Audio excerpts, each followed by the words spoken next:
بسم اللہ الرحمن الرحیم۔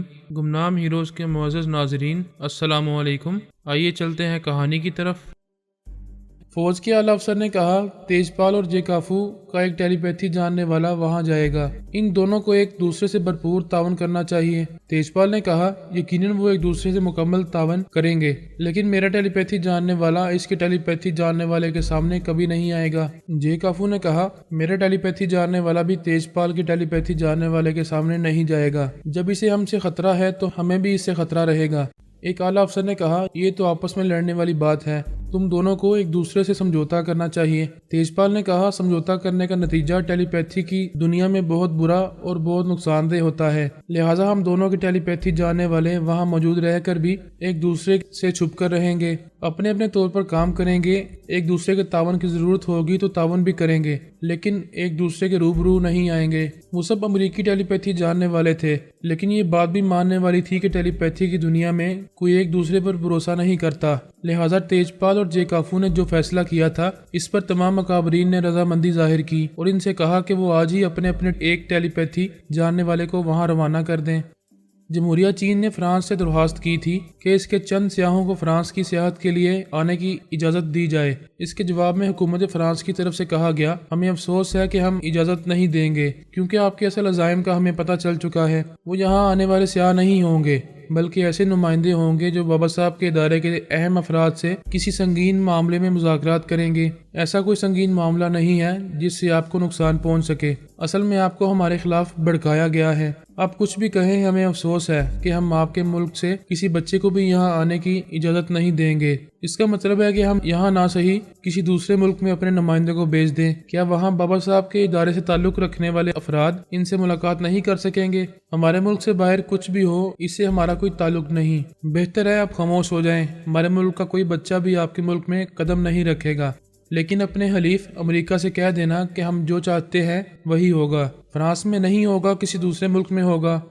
میں جمہوریہ چین کے لیے ایک طیارے میں روانہ ہو چکا تھا اور سفر کے دوران میں چین کے اعلیٰ حکام کے دماغوں میں پہنچ کر ان کی یہ باتیں سن رہا تھا۔ میں نے ایک افسر سے کہا، یہ اچھا ہوا کہ آپ نے ان سے کہہ دیا، آپ کا کوئی آدمی فرانس نہیں جائے گا، لیکن انہیں اطمینان نہیں ہوگا۔ وہ اپنے ہاں امیگریشن کے شعبے میں بڑی سختیاں کریں گے۔ ان کے تمام جاسوس بیرونی ممالک سے آنے والوں کو بہت محتاط ہو کر چیک کرتے رہیں گے۔ اس کے باوجود ہمارا بھرپور تعاون آپ کو حاصل ہوتا رہے گا۔ تعاون تو حاصل ہو رہا ہے، آپ ہمارے ہاں تشریف لا رہے ہیں، لیکن ایک رکاوٹ بہت اہم ہے۔ وہ کون سی رکاوٹ ہے؟ ہمارے فوجی افسران اور فوجی جوان بابا صاحب کے ادارے تک نہیں پہنچ سکیں گے۔ جب وہاں نہیں پہنچیں گے تو ٹرانسفارمر مشین کے ذریعے ٹیلی پیتھی کا علم حاصل نہیں کر سکیں گے۔ آپ کا ذہین افراد کو ٹرانسفارمر مشین تک پہنچانا ناممکن نہیں ہے۔ مشکل ضرور ہے، لیکن ہم یہ مشکل آسان کر لیں گے۔ میں اپنے بزرگوں سے اس سلسلے میں مشورہ کرتا ہوں۔ میں نے خیال خانی کے ذریعے جناب تبریزی کو مخاطب کیا اور کہا، جناب علی، میں آپ کی تنہائی میں منہل ہو رہا ہوں اور معافی چاہتا ہوں۔ ویسے ایک بہت اہم معاملہ ہے، میں سمجھ رہا ہوں۔ حکومت فرانس نے ہمارے چینی بھائیوں پر یہاں کے دروازے بند کر دیے ہیں۔ جی ہاں، اور اس وجہ سے ہمارے چینی بھائی ٹرانسفارمر مشین سے ٹیلی پیتھی کا علم حاصل نہیں کر سکیں گے۔ میں اس ادارے کے بزرگان دین سے مشورے کروں گا جو روحانیت کے مراحل طے کر چکے ہیں یا طے کرنے والے ہیں، ان میں آمنہ بھی شامل ہے۔ ان سب سے مشورے کرنے کے بعد میں تمہیں بتاؤں گا کہ مشکل کس طرح آسان ہوگی۔ بہتر ہے جناب، میں چینی حکام کو یقین دلاؤں گا کہ ہم اپنے وعدے اور معاہدے کے مطابق ان کے چند اہم اور ذہین افراد کو ٹرانسفارمر مشین کے ذریعے ٹیلی پیتھی کا علم ضرور سکھائیں گے۔ جب تک تم جمہوریہ چین کے دارالحکومت بیجنگ پہنچو گے، اس وقت تک ہم تمہیں مشکل کا حل بتا دیں گے۔ میں ان کا شکریہ ادا کر کے دماغی طور پر طیارے میں حاضر ہو گیا۔ میرے ساتھ والی سیٹ پر جناب عبداللہ واسطی بیٹھے ہوئے تھے۔ بابا صاحب کے ادارے کا ایک ذہین سراغ رساں احمد زبیری جو ٹیلی پیتھی جانتا تھا ہمارے ساتھ موجود تھا۔ میں نے جناب عبداللہ واسطی سے کہا، ابھی میں نے جناب تبریزی صاحب سے گفتگو کی ہے۔ انہوں نے اس بات میں سر ہلا کر کہا، جناب علی اسد اللہ تبریزی اللہ تعالیٰ کے برگزیدہ بندے ہیں۔ جب انہوں نے وعدہ کیا ہے تو ضرور مشکلات کا آسان حل پیش کریں گے۔ میری اور جناب تبریزی کی گفتگو خیال خانی کے ذریعے ہوئی تھی۔ جناب عبداللہ واسطی نے ہماری گفتگو نہیں سنی تھی، لیکن علم روحانیت کے ذریعے انہیں سب کچھ معلوم ہو چکا تھا۔ مجھے اس بات پر فخر تھا کہ میں جناب عبداللہ واسطی جیسے روحانی رہنما کے ساتھ سفر کر رہا تھا۔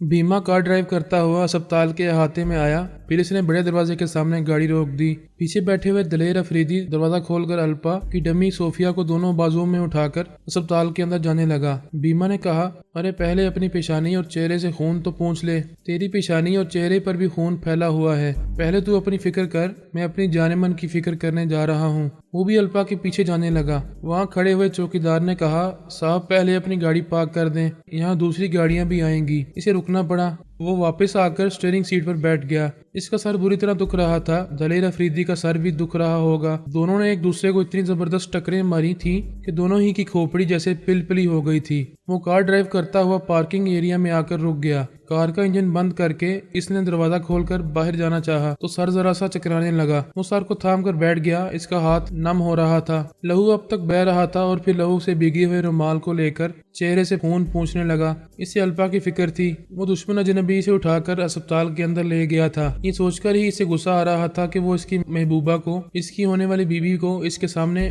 بازوؤں میں اٹھا کر لے گیا ہے اور اس کے سامنے اسے کئی بار جانے من کہہ چکا ہے۔ وہ غیر معمولی شکتی اور غیر معمولی صلاحیتوں کا حامل تھا، اس کے باوجود اسے اجنبی کے سامنے بے بس ہو رہا تھا۔ اس نے سوچا فی الحال الپا کی خیریت معلوم کرنا چاہیے۔ اگر وہ کسی حد تک اپنے اندر توانائی محسوس کر رہی ہوگی تو اس سے کہے گا کہ اس اجنبی سے دور دور رہے۔ یہ سوچ کر اس نے الپا کے دماغ میں جانے کے لیے خیال خوانی کی پرواز کی مگر نہ کر سکا۔ اسے حیرانی ہوئی۔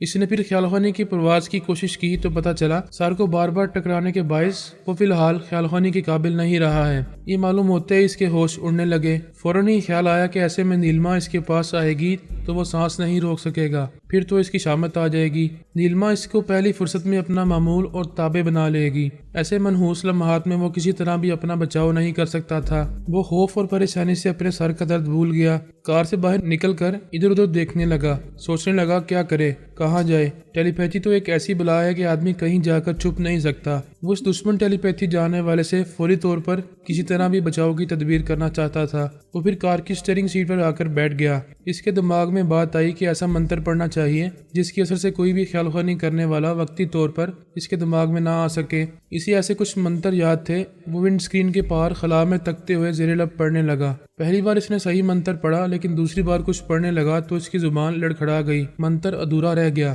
اس نے پھر ابتدا سے پڑھنا شروع کیا تو زبان پھر لڑکھڑا گئی۔ وہ پریشان ہو کر سوچنے لگا میرا دماغ ذرا کمزور ہو گیا ہے، لیکن ایسا کمزور بھی نہیں ہوا ہے کہ زبان لڑکھڑا جائے۔ یہ میرے ساتھ کیا ہو رہا ہے؟ اسی وقت اسے اپنے دماغ میں ایک عورت کی ہنسی سنائی دی۔ وہ ایک دم سے ہڑبڑا کر سیٹ پر سیدھا بیٹھ گیا، پھر پوچھا کون ہے یہ کون ہے؟ جواب میں پھر وہی ہنسی سنائی دی۔ وہ بولا میں ابھی سانس روک کر تمہیں بھگا دوں گا۔ وہ ایسی حالت میں سانس روک کر بھگا تو نہیں سکتا تھا۔ اسی وقت اس کے دماغ میں ایک زبردست زلزلہ پیدا ہوا۔ وہ ایک دم سے چیخ مار کر سیٹ پر سے اچھلا، اسٹیئرنگ سے ٹکرایا، پھر ایک طرف ڈلک کر تڑپنے لگا۔ اسپتال کی صفائی کرنے والا ایک خاک روب وہاں سے گزر رہا تھا۔ اس نے اسے تڑپتے ہوئے دیکھا تو دوڑتا ہوا اسپتال میں گیا۔ پھر تھوڑی دیر بعد اس کے ساتھ جو ایک جونیئر ڈاکٹر اور 2 واچ بوائے تیزی سے چلتے ہوئے آئے۔ اسی وقت بیما کے دماغ میں دوسری بار زبردست زلزلہ پیدا ہوا۔ وہ پھر چیخیں مارتا ہوا تڑپتا ہوا آدھا اسٹیئرنگ سیٹ پر اور آدھا کار کے باہر آ گیا۔ ڈاکٹر نے دوڑ کر اس کے قریب آ کر اس کا ہاتھ پکڑ کر پوچھا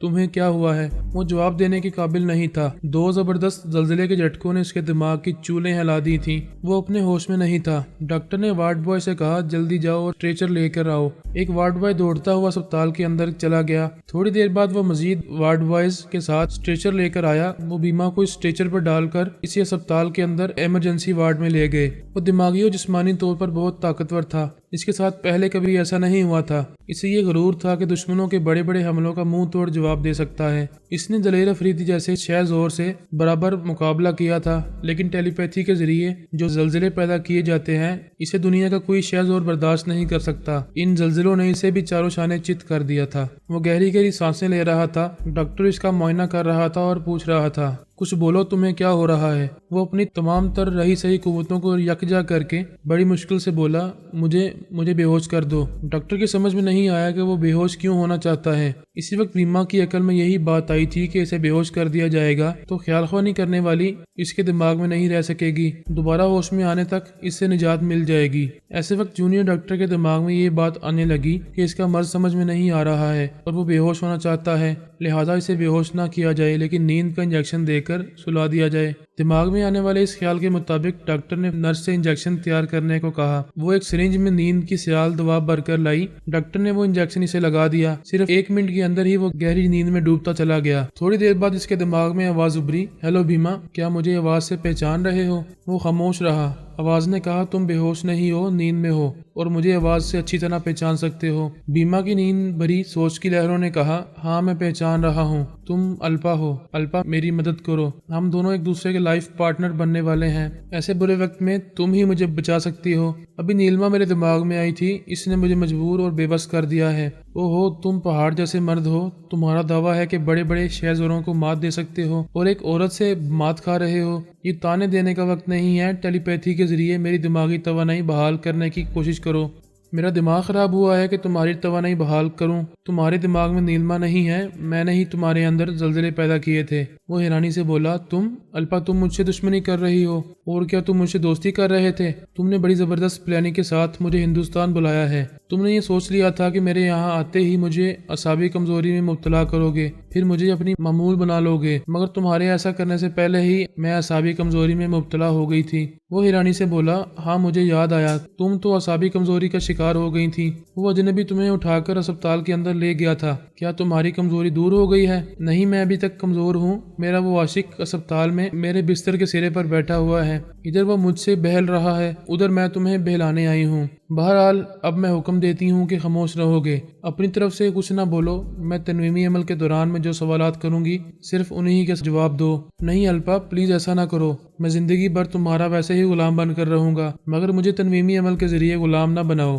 میں تمہیں حکم دے چکی ہوں کہ خاموش رہو گے، صرف میرے سوالات کے جوابات دیا کرو گے، ورنہ میں بھی پھر زلزلہ پیدا کروں گی۔ وہ گھبرا کر بولا، نہیں پلیز ایسا نہ کرنا، میرا سر پھوڑے کی طرح دکھنے لگا ہے اور میں زلزلے کی تکلیف برداشت نہیں کر سکوں گا۔ تو پھر خاموش رہو، جیسا کہہ رہی ہوں اس پر عمل کرتے رہو۔ اسے خاموش ہونا پڑا۔ الپا اس پر تنویمی عمل کرنے لگی، اسے پوری طرح ٹرانس میں لانے کے بعد اپنا معمول بنانے لگی۔ وہ دماغی طور پر بہت ہی کمزور ہو گیا تھا، اگر ذرا بھی دماغی توانائی رہتی تو وہ تنویمی عمل کے خلاف دماغی طور پر لڑتا رہتا، لیکن وہ اس قابل نہیں رہا تھا۔ دماغی کمزوری کے باعث اس کا کوئی راز پھر راز نہیں رہا تھا۔ الپا یہ بھی معلوم کر چکی تھی کہ اس مکار نے اپنے گرو نارنگ کو بھی اپنا معمول اور محکوم بنا لیا ہے۔ اس نے تنویمی عمل کے دوران میں یہ حکم دیا کہ وہ اپنے گرو نارنگ کو بھی الپا کا معمول اور محکوم بنانے میں اس کی مدد کرے گا، اور اس سے پہلے وہ نارنگ کے دماغ سے اپنے تنویمی عمل کو واش کر دے گا۔ الپا نے اسے اپنا معمول بنانے کے سلسلے میں تمام اہم باتیں اس کے دماغ میں نقش کی، پھر اسے تنویمی نیند سونے کے لیے چھوڑ دیا۔ اس کے بعد وہ اپنی ڈمی صوفیا کے دماغ میں آئی۔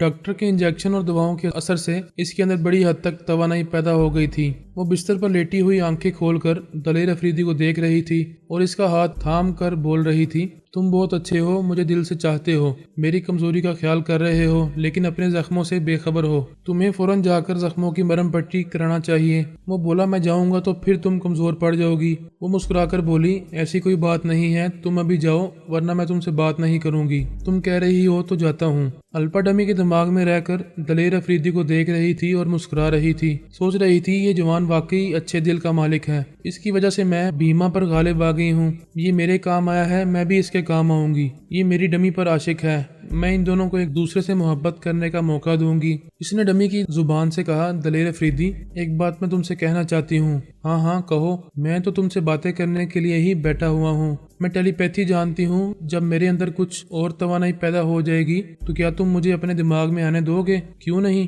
تم ایک نہیں 1000 بار میرے دماغ میں آیا کرو، دل میں تو آ چکی ہو، دماغ میں بھی رہا کرو۔ وہ ہنستی ہوئی بولی، تم بہت اچھی اور بہت دلچسپ باتیں کرتے ہو، اب جاؤ اور مرہم پٹی کراؤ۔ وہ اٹھ کر جانے لگا۔ صوفیا بستر پر لیٹی اسے جاتے ہوئے دیکھ رہی تھی اور سوچ رہی تھی، اپنے خیالوں کے مطابق کوئی آئیڈیل مل جاتا ہے تو دل مسرتوں سے بھر جاتا ہے، میں تو مسرتوں سے نہال ہو رہی ہوں۔ الپا سوچ رہی تھی، یہ آئندہ صوفیا کے ساتھ رہے گا تو گویا میرے ساتھ رہے گا، اس کی موجودگی سے مجھے بڑا سہارا ملے گا۔ بھیما اور نارنگ کبھی چال بازی سے میرے تنویمی عمل کا توڑ کرنا چاہیں تو میں دلیر افریدی کو ان پر مسلط کر دوں گی۔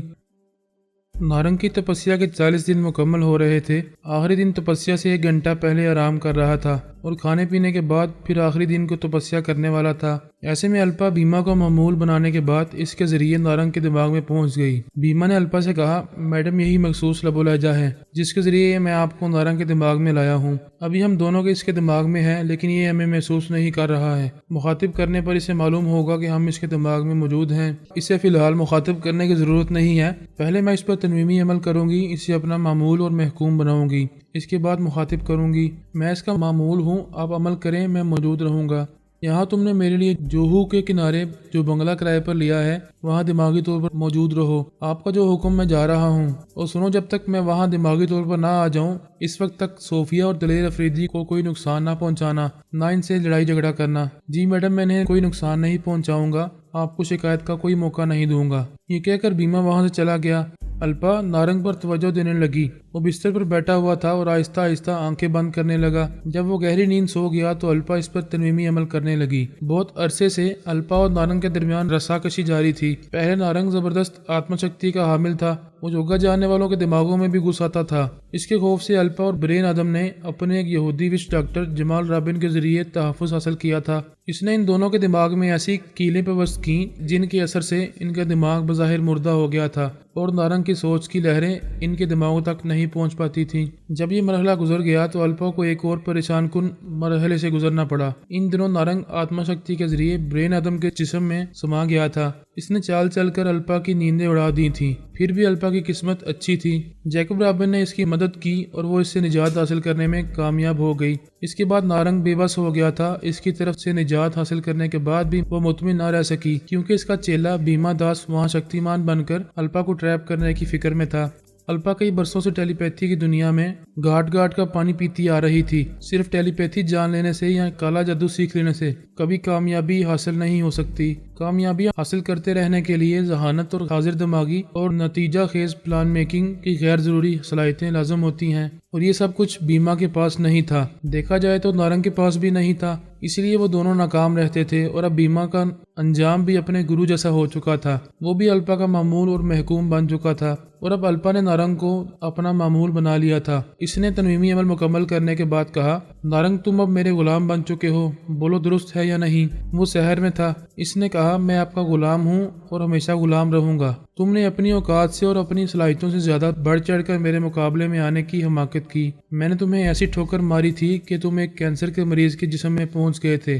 اگر تمہارا چیلا بیما بر وقت آ کر تمہاری مدد نہ کرتا تو آج تم اس دنیا میں نہ ہوتے۔ میں اپنی حماقتوں کی سزا پا رہا ہوں۔ کیا تم جانتے ہو کہ بیما نے تم پر کوئی احسان نہیں کیا تھا، بلکہ اپنی غرض کے لیے تمہیں آتما شکتی حاصل کرنے کا یہ موقع دے رہا تھا۔ اس سے پہلے وہ تم پر تنویمی عمل کر کے تمہیں اپنا غلام بنا چکا تھا۔ میں یہ نہیں جانتا کہ بیما نے میرے ساتھ کیا کیا ہے، لیکن پھر بھی اس کا یہ احسان ہے کہ غلام بنانے کے باوجود مجھے آتما شکتی مکمل کرنے کا موقع دے رہا ہے۔ تمہاری آتما شکتی کو مکمل ہونے میں اور کتنے دن لگیں گے؟ میں 3 دنوں کے بعد مکمل آتما شکتی حاصل کر لوں گا۔ میں بھی تمہیں 3 دن تک تپسیا کرنے کی اجازت دوں گی۔ میں نے تمام اہم احکامات تمہارے دماغ میں نقش کر دیے ہیں۔ اب تم آرام کی نیند سو جاؤ۔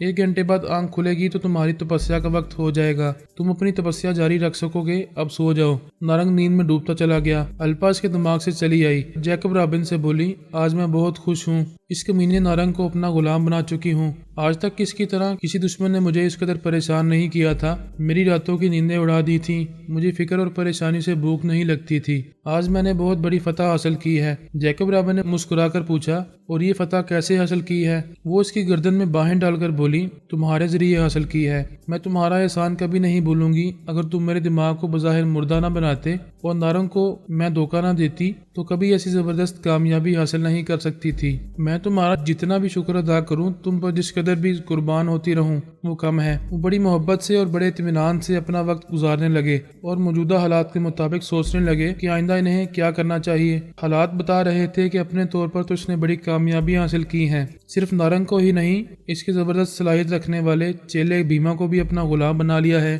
لیکن ایک نیلما اسے کھٹک رہی تھی۔ الپا نے کہا، اگر تم میرے دماغ کو بظاہر مردہ نہ بناتے تو نیلما بار بار میرے دماغ میں آتی رہتی، میں اسے محسوس نہ کر پاتی۔ پتہ نہیں وہ میرے چور خیالات سے کیسے کیسے راز معلوم کر لیتی، پھر ہمارے تعلقات کا بھی اسے علم ہو جاتا، میرے ذریعے وہ تمہارے دماغ میں بھی پہنچ جاتی۔ جیکب رابن نے کہا، بے شک میں اگرچہ بہت زبردست کالا جادو جانتا ہوں، اس کے باوجود اس نیلما کو اپنے دماغ میں آنے سے نہیں روک سکتا تھا۔ ہم اس وقت اس سے محفوظ ہیں، لیکن وہ کسی دوسرے ذریعے سے میرے دماغ تک پہنچ سکتی ہے۔ ہاں، اسے یہ تو معلوم ہوگا کہ میں نے تمہارے جیسے ایک وچ ڈاکٹر کا سہارا لیا ہے۔ تم نے ایک بار بتایا تھا کہ نیلما بھیما کے دماغ میں گھس کر اس کے چور خیالات پڑھ چکی ہے، اور اس کے چور خیالات سے یہ ضرور معلوم ہوا ہوگا کہ تم ایک وچ ڈاکٹر کے ذریعے اپنے دماغ کو مردہ ظاہر کر رہی ہو۔ اس طرح اسے میرے بارے میں کچھ نہ کچھ معلوم ہوا ہوگا۔